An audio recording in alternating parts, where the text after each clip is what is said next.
I'm very pleased to be with all of you today, and indeed it's a very auspicious moment after something which must have raised your enthusiasm and pride yesterday. We are going to put on the agenda a one-year project for Lithuania and the world, which is the Lithuanian chairmanship of the OSCE. And I hope it will be an opportunity for you to follow it and to think about it, because OSCE is not easy. It's complex, it has a rich history, it has great ambitions. It tries to address difficult problems, and I will focus only a few points. So from a professorial point of view, I would greatly encourage you to visit our website, which has all the reference texts and which keeps you constantly aware of the positions taken by the current chair in office and the debates we are having, and it will give you an idea of the variety of tasks with which the OSCE is confronted. Let me start by thinking that we see the prospect of a Lithuanian chairmanship as something that is going to bring quite a bit to the organization. Each chairmanship brings its own background, its own tradition. The expectations of Lithuania is that you've had a difficult recent past. You've gone through an original and successful political transformations. You care about territorial integrity. You care about fundamental freedoms and human rights. And you have a living memory of what it was to have Helsinki groups after the final act of 1975, to go through this transition period between 1975 and 1990, where you were seeking your own freedom and identity, and when the CSC process was moving forward. So when you look at today's OSCE, please put yourself on the shoes of those who perhaps are not that far from you, who are not yet gone through this process, and who will be looking forward to your leadership and your commitment in order to make progress in this process. And I very much hope that your chairmanship in 2011 will be quite a success. Mr. Director, you described me as the head of the OSCE. I'm sorry to disappoint you. The head of the OSCE is a chairman in office, because this is how the organization has been built, in the sense that the country who exercises chairmanship has actually the political leadership of the organization. It is the ambassador representing the chairman in office which chairs our permanent council, who has the not terribly easy or enviable task of being constantly building consensus. Every decision in the OSCE is taken by consensus. I often compare it to a Security Council where everybody would have a right of veto. Now, this might sound nightmarish, but it works. Any of the OSCE participating states could completely halt the process within 3 weeks at any given moment. You have noticed, even those many of you complain or doubt most about have not done it. They have found it worthwhile to continue to have this multiple, highly decentralized organization based on a unique set of values which were built at a special moment in European history between 1990 and 1994, and which were further enriched after that. But the acquis, the core of the OSCE, is the text adopted by a series of important summit meetings and major conferences at that time, which are basically encapsulated in the Paris Charter, which remains very valid, very modern, and very effective, and which remain a reference for all participating states, however advanced they may be in the process of democratic transition. So I told you this was a complex organization. It is a complex organization because it is still partially a process, a conference, like it was in the beginning when it was CSC, not quite an organization. We don't have a charter, we don't have a legal personality, but we have a blue book of rules and procedure, which is just as sacred for the participating states and which they pay a lot of attention to. And we are a family of institutions with some unique pieces within the family. The Office of Democratic Institutions of Human Rights, the High Commissioner for National Minorities, the Representatives of Freedoms of the Media, the Parliamentary Assembly. Sometimes it is a bit bewildering because each of these has his own remit, his own freedom of expression and of action. And they use it, I can tell you, so that from a distance you expect OSCE to be one thing, but the closer you get, the more diffracted it is. On top of it, we have 19 field operations, which absorb most of the resources of the organization and are quite autonomous. So do not have a monolithic view. This is a very multiple and decentralized constellation of initiatives.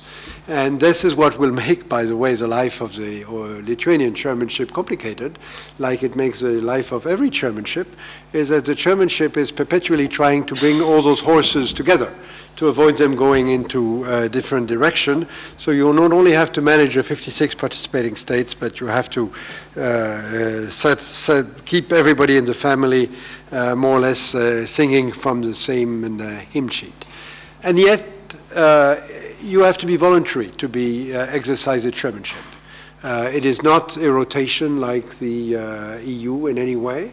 And regularly we score around among the participating states to find out who will be the next willing to take the political responsibility, the sometimes large, sometimes modest cost of ensuring this. But it is a demanding task. The average foreign minister of a country exercising the presidency spends between 40 and 60% of his or her time on this issue.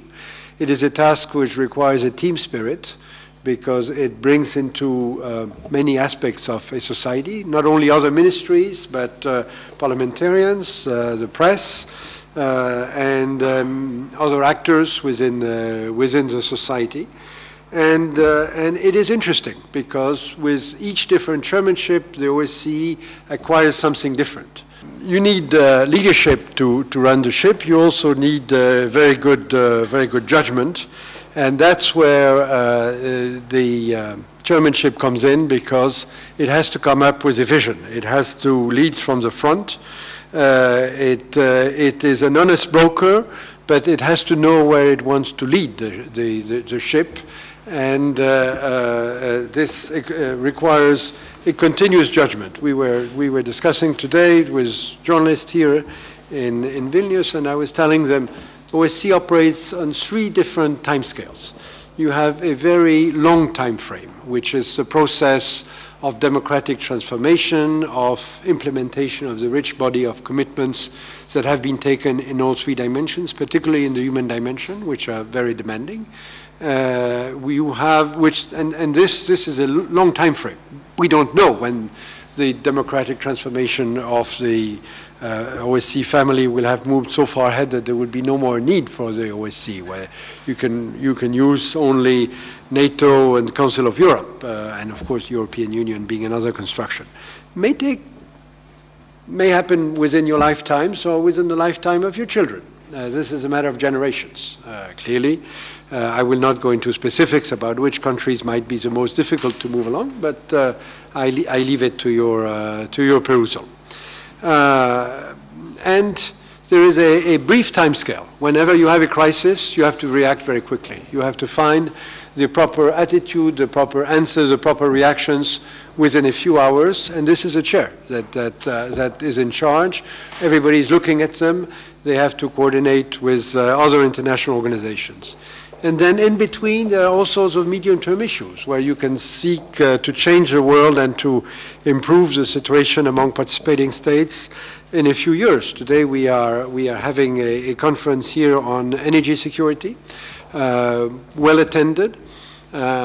Journalists find it frustrating because they don't see the tangible outcome. The outcome is that progressively you are bringing 56 participating states, private sector, international organizations with which we are in partnership, the Energy Charter, the UN Economic Commission for Europe, the multiple elements of the great European Union family, and trying to forge together solutions which will make it more difficult to have certain types of brutal disruptions in energy supply, which will facilitate the transition towards new and renewable energy resources, and which will provide a good framework for investment in the future in energy. And ultimately, it's not the OSCE which is going to do this. The OSCE will be the catalyst to create political perspectives, to develop new concepts, to create a spirit within which others will work, but we will not be operatives. We are not a big bureaucracy. There's only 350 people in Secretariat in Vienna, 3,500 altogether with all the field operations and the institutions. So we are not trying to create a permanent tool that can run programs in the long run. Each chairmanship brings its interests. Each participating state pushes certain of its key views, and we serve as a platform, as a meeting place, and as a opportunity to create consensus. Very frustrating, very difficult, very demanding, but reflecting the state of the greater Europe as it is still now. It is diverse. We have very much the Americans on board, and we have the heritage of the past. The key relationship within the OSCE remains the Russian-American relationship. And now that we are preparing our summit in Astana, the first in 11 years on the 1st and 2nd of December, the key players in bringing together the elements which will be discussed in the coming 2.5 months before Astana are those two players. It is the US-Russia relationship and the success of the reset, which is going to bring together the elements for a success or a partial failure in Astana. But you should have a good turnout in Astana. We know that Medvedev will be there. We probably do not expect his American counterpart to be there, but Secretary Clinton has pledged herself to be there. And most of the heads of state and government of the bigger Western European states plan to be there. My understanding is that your president is expecting to be there, but it's for her to tell you, of course. And I can tell you that all of the smaller states, which are not members of the EU or which have barely become members of NATO, are going to be there. Because for Southeastern European states, for Caucasian states, for Central Asian states, for your Belarusian, Moldovan, and Ukrainian neighbors, OSCE is really an important platform. This is where they have an opportunity to make their cases, to listen, to be aware, and to project their interests. Whether it's going to be easy to, at this juncture, to create the conditions for a consensus in Astana, I can assure you it's not going to be easy, by definition. Even if we have a fairly positive initial convergence between the US and Russia on some aspects, like resuming work on conventional arms control.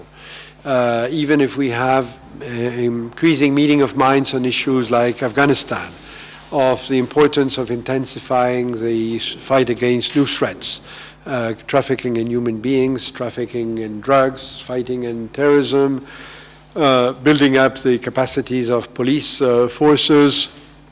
There are many other issues which are quite controversial.